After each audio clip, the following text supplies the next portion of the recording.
Morning Odisha आज मे 11 तारीख रविवार देश विदेश आसिथिबा कोटी गुरुत्वपूर्ण खबर उपर नजर पकेबा। भिडियोटी भल लगे निश्चित भाव लाइक करेंगे। नंबर 1 भारत और पाकिस्तान युद्ध विरोधी पर राजी। भारत और पाकिस्तान मध्य चली संघर्षर अवसान पर आशा सृष्टि होती।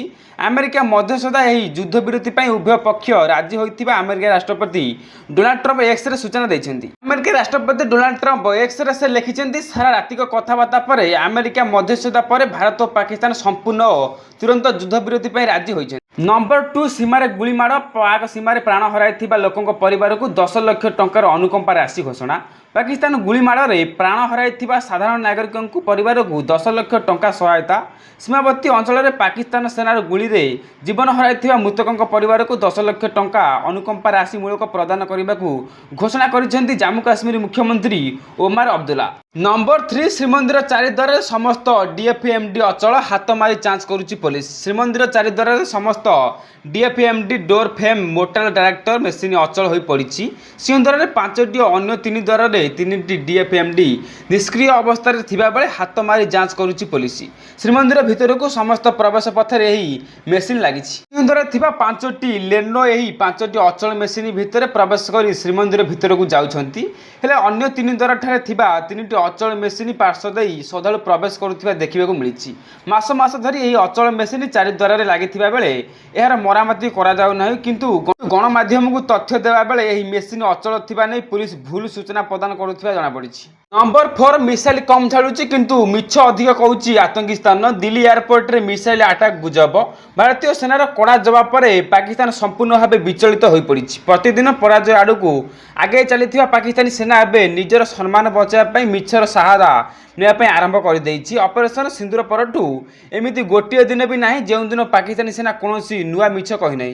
पाकिस्तान नुआ मिछ प्रचार करने को चेष्टा करुच्ची। आतंकी स्थान दाबी करिछि से दिल्ली एयरपोर्ट उपरे मिसाइल माड़ कर सफल आक्रमण करिछि एवं एथिरे एयरपोर्ट संपूर्ण भाव ध्वंस हो जाइछि। नंबर 5 टेरिटोरियल आर्मी कौन जानतु पाकिस्तान पर यह कहीं विपद। भारत पाकिस्तान उत्तेजना स्थिति मध्य टेरिटोरियल आर्मी को डकरा होइछि। भारत सरकार एने स्थल सेना मुख्य को दायित्व देइछन्ति। टेरिटोरियल आर्मी अधिकारी और जवान मानक तुरंत कार्य जोग देवाक निर्देश दि जाइछि। सेना को सहयोग करने को सामिल हेबे टेरिटोरियल आर्मी। 32टी बटालियन 14टी टेरिटोरियल आर्मी बटालियन विभिन्न कमांडर मुतयन हेबे बोली सूचना मिली। एबे प्रश्न उठुछि एही टेरिटोरियल आर्मी कौन एमाने भारत पई केते गुरुत्वपूर्ण एवं सेनार पाकिस्तान पई केते गुरुत्वपूर्ण। नंबर 6 डाक्टर समेत समस्त कर्मचारी छुट्टी बातिल कला भुवनेश्वर एम्स। तुरंत कार्य जोग देवाक निर्देश। देश जाए उपजुथिबा चापपूर्ण परिस्थिति को दृष्टि रखी अखिल भारतीय आयुर्विज्ञान संस्था एम्स भुवनेश्वर समस्त कर्मचारी समस्त प्रकार छुट्टी बातिल करिसेंती। एथिरे पूर्व मंजूर होइतिबा छुट्टी एवं छाड़िबा समय छुट्टी मध्य अंतर्भुक्त। 25टा छुट्टी रे समस्त अध्यापक आवासिका डाक्टर अधिकारी एवं अन्य कर्मचारी को तुरंत ड्यूटी जोग देवाक निर्देश देइछि। नंबर 7 भारत पाक उत्तेजना मध्य समस्त आरडीसी जिलापाल को छुट्टी बातिल कले ओडिशा सरकार। भारत और पाकिस्तान मध्य उत्तेजना लगी रही समस्त आरसीडी जिलापाल को छुट्टी बातिल कर राज्य सरकार। जो मैंने छुट्टी अच्छे से तुरंत कार्य जोग देवाक निर्देश दि जाइए।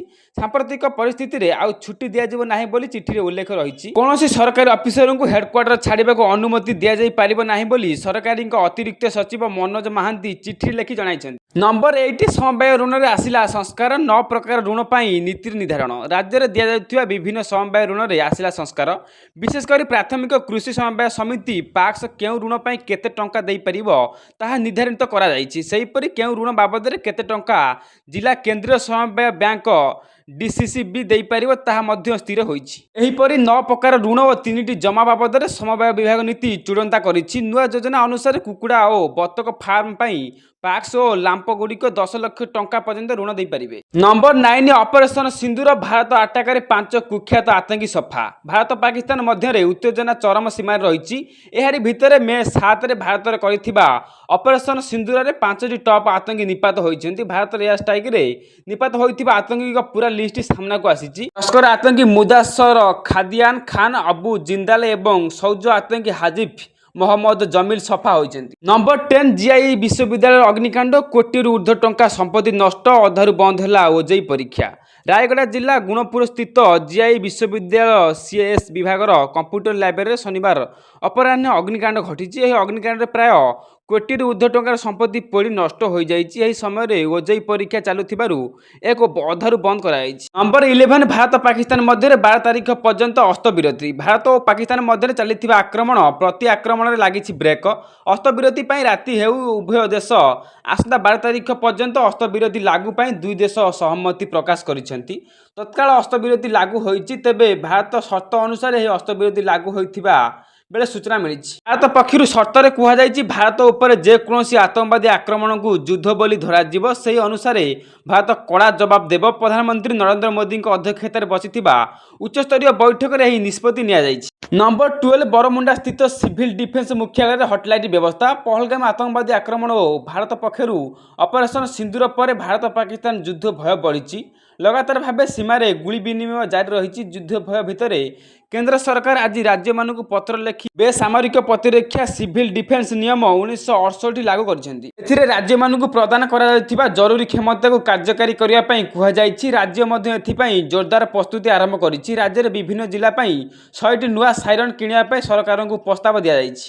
ନମ୍ବର 13 ପାକିସ୍ତାନକୁ ରାଘବ ଚଢ଼ାଙ୍କ ଖୋଲା ଚେତାବନୀ, ଯଦି ଉସୁକାଇ ତେବେ ରାଓଲପିଣ୍ଡିରେ ଉଡ଼ିବ ତିରଙ୍ଗା। ଏବଂ ପାକିସ୍ତାନ ଉତ୍ତେଜନା ମଧ୍ୟରେ ରାଜ୍ୟସଭା ସାଂସଦ ରାଘବ ଚଢ଼ା ପାକିସ୍ତାନକୁ ଦେଇଛନ୍ତି କଡ଼ା ଚେତାବନୀ। ତାଙ୍କ ବାର୍ତ୍ତାରେ ସେ କହିଛନ୍ତି ଯେ ଭାରତ ବୁଦ୍ଧଙ୍କ ଭୂମି, କିନ୍ତୁ ଏହା ଅର୍ଜୁନ ଏବଂ ଭୀମଙ୍କ ଭଳି ମହାନ ଯୋଦ୍ଧାଙ୍କ ଭୂମି ମଧ୍ୟ। ସେ ସ୍ପଷ୍ଟ ଶବ୍ଦରେ ପାକିସ୍ତାନକୁ କହିଛନ୍ତି ଏହା ଭାରତର ନୀତି ଯେ ଆମେ ପ୍ରଥମେ କାହାକୁ ଉସୁକାଉ ନାହିଁ, ବରଂ ପରେ କାହାକୁ ଛାଡ଼ିବୁ ନାହିଁ। ସେ କହିଥିଲେ ଯେ ଯେତେବେଳେ ଦେଶର ସୁରକ୍ଷା କଥା ଆସେ ଭାରତ କୌଣସି ପ୍ରକାରର ସାଲିସ କରେ ନାହିଁ।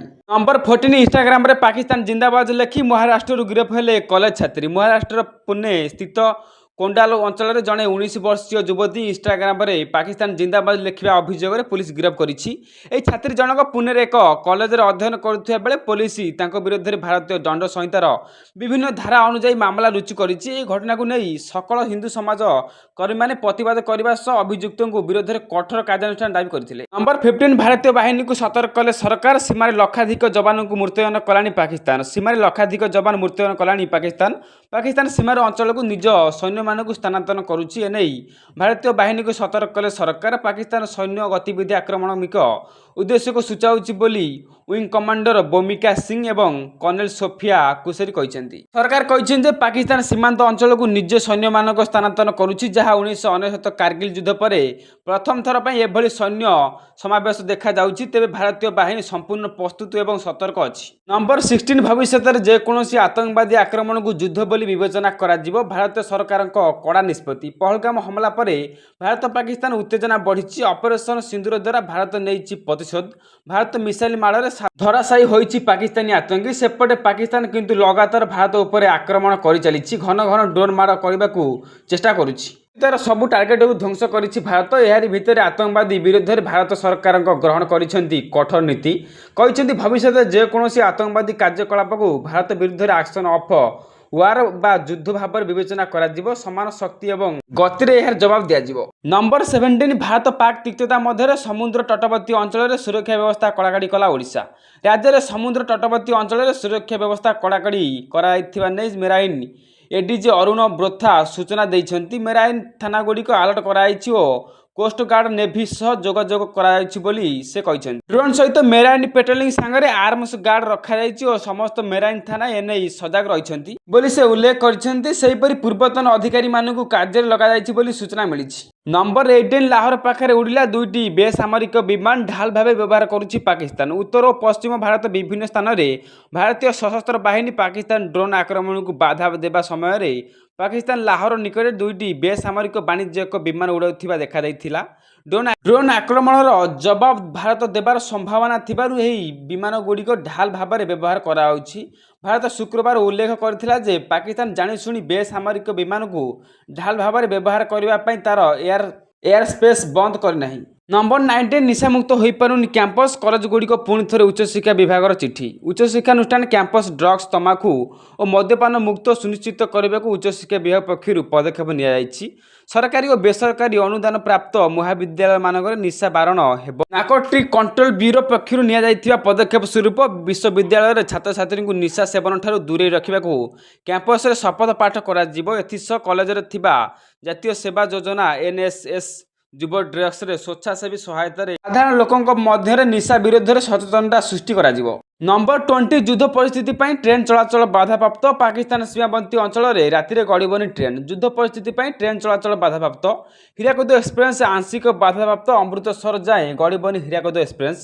ବିଶାଖାପାଟଣାରୁ ଦିଲ୍ଲୀ ଯାଏଁ ଚାଲିବ ଏହି ଟ୍ରେନ୍। ଏନେଇ ପୂର୍ବତନ ରେଳବାଇ ତରଫରୁ ସୂଚନା। ସେହିପରି ପାକିସ୍ତାନ ସୀମାବର୍ତ୍ତୀ ଅଞ୍ଚଳରେ ଜାମ୍ମୁ କାଶ୍ମୀର ପଞ୍ଜାବ ସୀମାରେ ରାତିରେ କୌଣସି ଟ୍ରେନ୍ ଚଳାଚଳ କରିବେନି।